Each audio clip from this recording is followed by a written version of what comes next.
17 तारखेला मराठवाडा मुक्ती दिन आपण साजरा करतो। 17 सप्टेंबर 1948 ला आपला मराठवाडा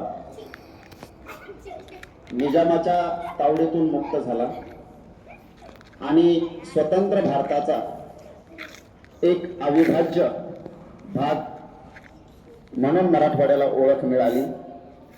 दरवर्षी 15 तारखेला 15 ऑगस्टला आपण देशाचा स्वातंत्र्य दिन साजरा करतो आणि 17 सप्टेंबरला मराठवाड्याचा स्वातंत्र्य दिन साजरा करतो।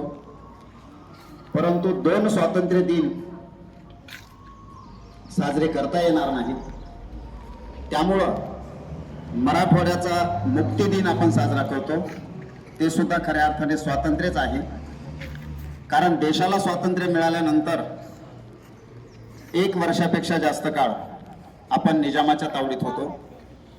आपला मराठवाडा मुक्त झाला नव्हता। अनेक स्वातंत्र्य सैनिकांनी त्यासाठी कष्ट सहन केले, आंदोलनं केली, लढे दिले, चळवळी उभ्या केल्या।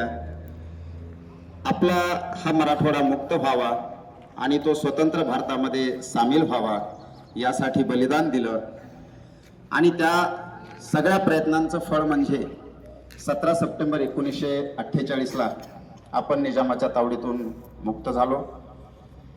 तो मराठवाडा मुक्ती दिन आपण येत्या 17 तारखेला साजरा करतोय। मराठवाडा ही संतांची भूमी आहे, मराठवाडा ही शूरांची भूमी आहे, मराठवाडा ही साहित्यिकांची भूमी आहे, मराठवाडा ही कलाकारांची भूमी आहे। म्हणजे या मराठवाड्यातून गोदावरी नदी वाहते, जिला दक्षिण गंगा म्हटलं जातं। दक्षिणेतली गंगा म्हणून ओळखली जाणारी गोदावरी या मराठवाड्यातून वाहते।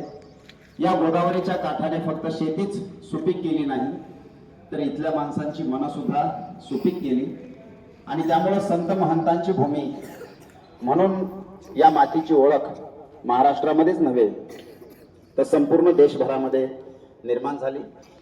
असा हा मराठवाडा खऱ्या अर्थाने सर्व क्षेत्रातील कार्यकर्तृत्ववान व्यक्तिमत्वांनी या मराठवाड्याचा गौरव वाढवला।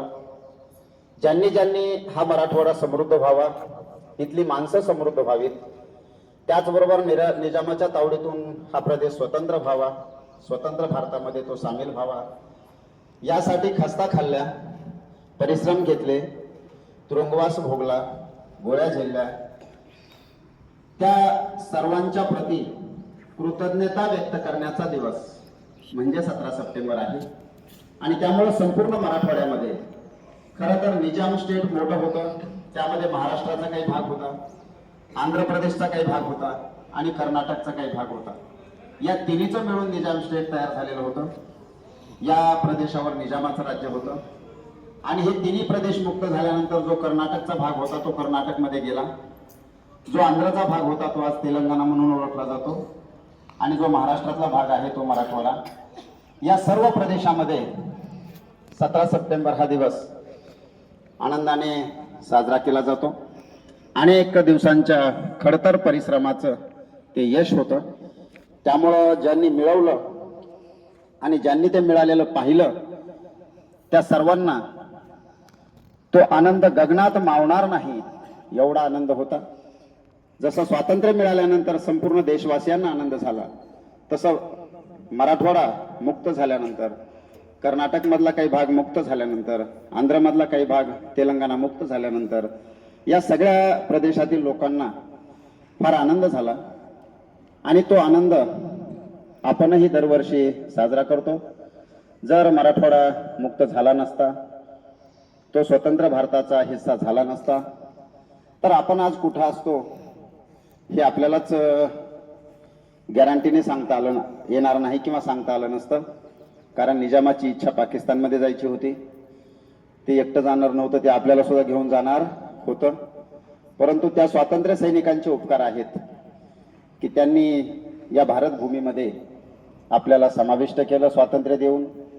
आणि त्या काळचे गृहमंत्री सरदार वल्लभभाई पटेल, ज्यांना पोलादी पुरुष असं म्हटलं जातं, त्यांनी पोलीस ॲक्शन घेतली आणि त्या पोलीस ॲक्शनच्या माध्यमातून जी चढाई केली त्यामध्ये निजामाने हार मानली आणि तो निजाम पाकिस्तानमध्ये पळून गेला आणि मराठवाडा स्वतंत्र झाला.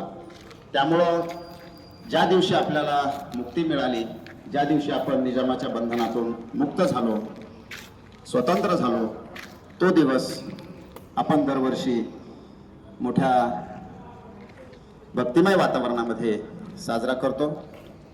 या प्रदेशावर, आपल्या भूमीवर जे आपलं प्रेम आहे, भक्ती आहे, जे दिलेलं आहे या मातीने आपल्याला, जी समृद्धी दिलेली आहे, या मातीच्या आणि या मातीतील माणसांच्या ऋणातून उतराई होण्याचा खऱ्या अर्थाने हा दिवस आहे. आणि त्यामुळं मंगळवारी, बुधवारी मराठवाडा गौरवगीत जर कोणाला काही तयार करता आलं